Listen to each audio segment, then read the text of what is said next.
Hello everyone, আজ সকাল সকাল তোমাদেরকে সবাইকে গুড মর্নিং জানিয়ে ব্লগ শুরু করছি। তো দেখো সকালবেলা ঘুম থেকে উঠে ব্রাশ করে নিয়েছি, আর ব্রাশ করে ভাবলাম একটু চা খাই। তো বানিয়ে নিয়েছিলাম রচা, আর রচাটা ঢেলে নেবো, এবার চাটা খাবো। এখন কিন্তু ঘড়িতে প্রায় অনেকটাই বেজে গেছে, 7:30টার ওপরে। আর এই কদিন ঘুম থেকে একটু উঠতে লেটই হচ্ছে, ওই 7:30টার ওপরই হয়ে যাচ্ছে, 7টা 7:30 এরকম। তো টোস্ট নিয়ে এসেছিলাম, টোস্ট দিয়েই খাবো। এবারে কদিন আগে বাজার গিয়েছিলাম, ওখান থেকেই টোস্ট নিয়ে এসেছিলাম। এই দোকান থেকেও নিয়ে আসা হয়, বাজার থেকেও নিয়ে আসা হয়, যখন যেমন পাই। তো টোস্ট আর চা দিয়ে আজকে সকালটা শুরু করলাম। আর তারপরে কি খেয়েছিলাম, মুড়ি টুড়ি খেয়েছিলাম, কিন্তু এখন কিন্তু অনেকটাই বেলা, প্রায় মোটামুটি 12:30টার ওপরে। তো আমি স্নান করে নিয়েছিলাম, কাজ করছিলাম, স্নান করে নিয়েছি। আর মা উপরে রান্না করছিল, তো আমি মায়ের সাথে কি কথা বলছিলাম। আর এদিকে অনেক জামা কাপড় ছিল, সেগুলোকে মেলে দেবো। মাঝখানে কিন্তু অনেকটাই সময় চলে গেছে। আর এদিকে দেখতে পাচ্ছ বাজিগুলো মা এই রোদ্দুরে দিয়ে দিয়েছে। আর এখন মাকে বললাম রান্নাটা করতে, আর আমি একটা অন্য কিছু রান্না করব, একটা ডিমের একটা রেসিপি করব। মাকে বললাম তুমি রান্নাটা করে নাও, আর আমি তারপরে করব। মা বললো আগে চানটা করে নে, চা আর রান্না করতে গেলে তারপরে এমনিতেই আজকে বেলাতে রান্না বসিয়েছে, আরও তাহলে আমার স্নান করতে আরও দেরি হয়ে যায়, তো দেরি হয়ে যাবে। ওই জন্য আগে স্নানটা করে নিলাম। স্নানটা করে এদিকে অনেক জামা কাপড় ছিল, সেগুলোকে মেলে দেবো, দিয়ে আর তারপরে দেখি তারপরে কি করি, আমাদের সাথে সবটাই শেয়ার করব। फिर अगर मुझे तू कभी ना मिले, हम सफर मेरा तू बने ना बने, फासलों से मेरा प्यार होगा ना कम, तू न होगा कभी अब जुदा, तेरे लिए कोई और आया ना है। আর এদিকে মা রান্না করেছিল বেসমের একটা বড়া, তো আমি খাচ্ছিলাম। আমার এই স্নান করে বেশ ভালোই লাগছিলো খেতে, মাকে বললাম যে তাও একটা খাই, তো দিল। আর এখন আমি দেখছিলাম যে আমাদের কাছে একটা সুন্দর ফুল হয়েছে। তো এদিকে তো 6টায় 9টায় ফুল, সেটা তোমরা দেখতেই পাচ্ছ। আর এই ফুলটার নাম ঠিক আমার জানা নেই, মনে হয় লিলি হবে। তো তোমরা অবশ্যই কমেন্টের মাধ্যমে জানিও তো এটা কি ফুল, আমার ঠিক মনে পড়ছে না। তারপরে আমি চলে এসেছিলাম এদিকে ডিমটা সিদ্ধ বসাতে, ডিমটা নিয়ে নিলাম দেখতেই পাচ্ছ। আর এদিকে গরম জলটা বসিয়ে দিয়েছি, এই গরম জলটায় ডিমটা দিয়ে দেবো, আর তার মধ্যে ডিমটার মধ্যে একটু নুন দিয়ে দেবো, তাতে ভালো সিদ্ধটা হয়। তো তোমরা কী কেমন করো বলো তো, আমি তো একটু হালকা নুন দিয়ে দিই যাতে ভালো সিদ্ধ হয়ে যায়। তো তারপরে আসছি। হ্যালো এভরিওয়ান, তোমরা সবাই কেমন আছো? আশা করি তোমরা সবাই খুব ভালো আছো। আমার নিউ জার্নি 6 নতুন একটি ব্লগে তোমাদের সবাইকে স্বাগত, ভালোবাসা জানি। আরও একটি ব্লগ শুরু করলাম। তো এখন ঘড়িতে বাজে মোটামুটি 1:13। তো এখন আমার স্নান করা হয়ে গেছে, আর নিচের সব কাজও হয়ে গেছে। আর মা এখানে রান্না করছিল, সবজিটা করলো, আর একটা বড়া করেছে। আর আমি আজকে করব ডিমের ভাপা, ওই জন্য ডিমটাকে সিদ্ধ বসিয়েছি। ওই দেখো ডিমটাকে সিদ্ধ বসিয়েছি, আর তারপরে বাটনাটা করব। তো ভাবলাম তোমাদের সাথে ব্লগটা শেয়ার করছি। আর স্নান করে নিয়েছি, অনেকটা বেলা হয়ে গেছে বলে স্নানটা করে নিলাম। আর আজকে আমাদের রান্না করতে অনেকটাই দেরি হয়ে গেছে। আর চল তোমাদেরকে নিচে দেখিয়ে নিয়ে আসি, সব কাজ হয়ে গেছে যে। চলো তোমাদেরকে দেখাই, দেখবে সব কাজ হয়ে গেছে, দেখবে, দাঁড়াও দেখাচ্ছি।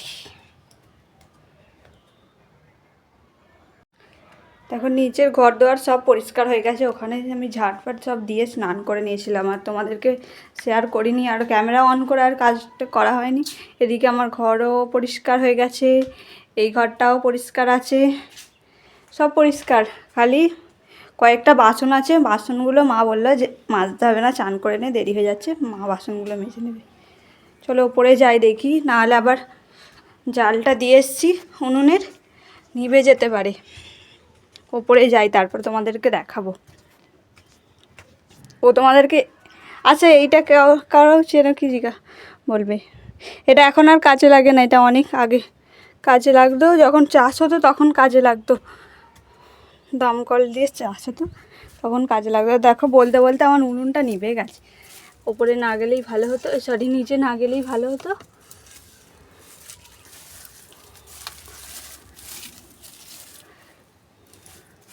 চলে যাবে। এই তিল কাঠগুলোই ভালো উনুন জ্বলে, দেখবে এরা সুন্দর উনুনটা জ্বলে গেছে। ডিমটা সিদ্ধ হতে তো দেরি হবে, 10 মিনিট মতন তো লাগবে ডিমটা সিদ্ধ হতে। চলো ততক্ষণ আমি বাটনাটা করে নিই। আর এদিকে আমি দেখো বাটনাটা করে নিয়েছি। এটা কি কি বাটনা বলো তো? সর্ষে বাটা দিয়েছি আর পোস্ত বাটা, সর্ষে পোস্ত আর একটা না দুটো কাঁচা লঙ্কা দিয়েছি। তো কাঁচা লঙ্কা এগুলো দিয়ে বাটনাটা দিয়ে টিফিন কৌটোটার মধ্যে রেখে দিচ্ছি, মানে ঢেলে দিলাম। আর তারপরে আর আজকে আমার ক্যামেরাটা কি করে দিচ্ছে বলো তো? আজকে আমার ক্যামেরাটা করে দিচ্ছে আমার ভাই। তো এসেছিলো, ওকে বললাম একটু ক্যামেরাটা ধরে দেওয়ার জন্য। আর ও আমাকে জিজ্ঞাসা করছিলো দিদি কী রান্না করছে। আমি বললাম ডিম ভাপা। বলছে চলো কেমন করে করো তো দেখি। আমি বলছি ঠিক আছে তুই আয়, আমার একটু ক্যামেরাটাও করে দিবি আর একটু দেখবি। তো দিয়ে দিলাম, দেখতেই পেলে যে একটু নুন, হলুদ গুঁড়ো আর লঙ্কা গুঁড়ো। আর তারপর আমি তেলটা দিয়ে দিচ্ছি। আর ডিমগুলোকে মানে সিদ্ধ করে নিয়েছিলাম, সিদ্ধ করে তারপর খোলাটাকে ছাড়িয়ে আর এই দু আধখানা করে নিলাম। আর এরকম করে হালকা করে ভেজে নেবো। হালকা করে ভেজে নিলে কি মানে গন্ধটা চলে যায়, নাহলে একটা ডিমের একটা আলাদা গন্ধ থাকে। তো একটু নুন হলুদ দিয়ে ভালো করে ভেজে নেবো, অল্প করেই ভাজবো, বেশি ভাজবো না। আমার তো প্রচণ্ড পরিমাণে ডিম খেতে খুব ভালো লাগে, এখন তাও অনেকটা ডিম খাওয়াটাও কমিয়ে দিয়েছি। ওই যখন খুব মানে দরকার বলতে গেলে কি মানে খুব ইচ্ছা না করলে এখন ডিমটা খাই না। তো আগে তো আমি খুব প্রচণ্ড পরিমাণে ডিম খেতাম। আর আমার বাপি প্রতিদিন আমার জন্য ডিম নিয়ে আসতো। আমি এতটাই ডিম খেতে ভালোবাসি, আমার মাছটার থেকে বেশি ডিমটাই ভালো লাগে। তো এই জন্য দেখো নুন হলুদ দিয়ে ভেজে নিচ্ছি। আর ডিমের কিন্তু অনেক ধরনের রেসিপি হয় বন্ধুরা, অনেক ধরনের, কিন্তু আমি ডিম ভাপাটা কোনো দিনও খাইনি।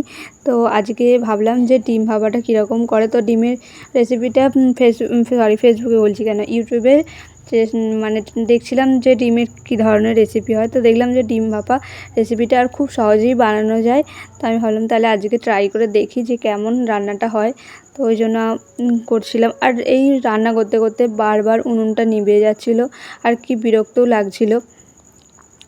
মানে রান্না করতে করতে কাঠ যদি ভালো চলে তো দেখবে মনে হয় কাঠে রান্নাটা করি, কিন্তু এই উনুন যদি একবার নিভে যায় আর কি বিরক্ত লাগে। এদিকে মোটামুটি আমার ভাজাটা হয়ে গেছে। আর আমি টিফিন কৌটোর মধ্যে ডিমগুলোকে দিয়ে দিচ্ছি। আর ডিমটা দেওয়ার পর ওই যে বাটিতে হালকা লেগেছিলো ওই জলটা একটু দিয়ে দেবো।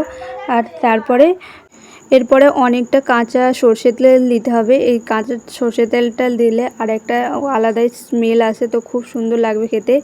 আর তোমরা মানে যদি কেউ ঝাল খেতে পছন্দ করো 2-1 কাঁচা লঙ্কা দিয়ে দিতে পারো। আমি 2-1 কাঁচা লঙ্কা দিয়ে দিয়েছিলাম, কিন্তু আমি খুব একটা ঝাল খেতে পারি না, ওই জন্য একজন খুব মানে কাঁচা লঙ্কাগুলো টিপে ভাতটা খাই, কিন্তু আমি অতটাও খেতে পারি না, হালকা হালকা ঝালটা খাই। তো আমি দিয়ে রাখলাম, যদি মানে বাই চান্স লাগে তো তখন কাঁচা লঙ্কাটা খাবো। তো এদিকে দেখো দিয়ে দিচ্ছি জলেতে ডিম কৌটোটা বসিয়ে দিয়েছি। আর দেখো উনুনটা কি মানে ডিস্টার্ব করছে। দেখো এবার উনুন বসিয়ে দিয়েছি, এবার জালটা দেবো, মোটামুটি 10 মিনিট ভাপাতে দেবো, তারপর নামিয়ে দেখবো যে কেমন ভাপানোটা হয়েছে। বন্ধ দেবো? কিছু বলবি বল, তুই আমার ভিডিওতে যদি গল্প দিস তো গল্প দে। কী গল্প দেবো এখন নতুন করে দিতে বলছে। আজকে একটা নতুন রেসিপি হচ্ছে ডিম ভাপা। আমার দিদি বানাচ্ছে, তো দেখা যাক কেমন খেতে হয়। তো তোমাদের কেমন লাগছে এই নতুন রেসিপিটা কমেন্ট করে জানিও তোমরা। আর এই খালি উনুনটা নিভে যাচ্ছে বারবার। দেখো বন্ধুরা, উনুন নিভে যাচ্ছে বলে আমার দিদি উনুন নিভে যাচ্ছে বলে আবার কিছু কঞ্চি দিয়ে আর কিছু তিল কাঠ দিয়ে জাল দিচ্ছে উনুনে। তাও জ্বলছে না উনুন, দেখো একটু একটু করে জ্বলছে। আবার এতক্ষণ পর তো বন্ধুরা জালটা ঠিকঠাক হয়েছে, তো উনুনটা ভালোভাবে এবার জ্বলছে। তো সিদ্ধটা মনে হয় এবার ভালোভাবেই হবে। ও প্রচুর কষ্ট হয়ে যাচ্ছে রান্না করতে।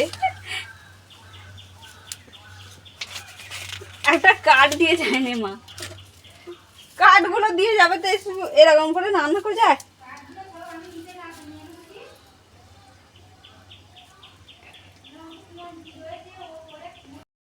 তো তো মোটামুটি আমার ডিমটা ভাপানো হয়ে গেছে, আর এত পরিমাণে গরম লাগছিল, মানে টিফিন কৌটোটা খুব গরম হয়ে গেছে, তাও নিচে জল দিয়ে রেখেছি আর আস্তে আস্তে খোলার চেষ্টা করছি, কিন্তু এতটাই গরম না আমি খুলতে পারছি না, তাও একটু জল দিয়ে আস্তে আস্তে খুললাম। আর খুব সুন্দর দেখতেও হয়েছে, যেমন দেখতে হয়েছে, এবার খেতে কেমন হবে কি জানি, সেটা তো জানি না, কিন্তু দেখতে তো খুব সুন্দর হয়েছে। আর একদিন ট্রাই করবো, তো খুব ভালো লাগছিলো, দেখতে তো খুব সুন্দর লাগছিলো। দেখো তোমাদেরও আশা করি পছন্দ হবে, দেখে কেমন লোভনীয় লাগছে না। একটা জিনিস দেখবে, খাবার দেখতে যেমন সুন্দর হয়, খাবারটা সেরকম খেতেও সেরকম সুন্দরই হয়। দেখি আমারটা সেরকম হয়েছে কিনা। তো আমার মোটামুটি ডিম ভাপাটাও হয়ে গেছে, এবার যাবো গিয়ে ভাত দিয়ে প্রথমে খেয়ে দেখবো যে কীরকম হয়েছে। চলো দেখে আসি, চলো দেখি কেমন খেতে হয়েছে।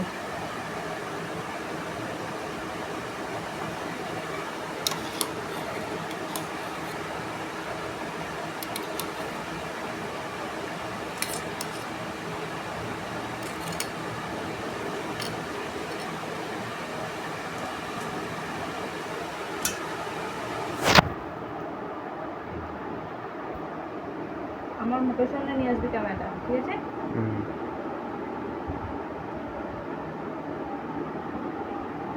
খুবই সুন্দর হয়েছে, ভালো লাগছে দেখতে, তোমরা একদিন ট্রাই করো। আজকের ভিডিওটা এতটুকুই। ভিডিওটা কেমন লাগলো অবশ্যই জানিও। ভিডিও ভালো লাগলে লাইক, কমেন্ট অ্যান্ড সাবস্ক্রাইব করে দিও। দেখা হচ্ছে নতুন ভিডিওর সাথে, ততক্ষণ টাটা।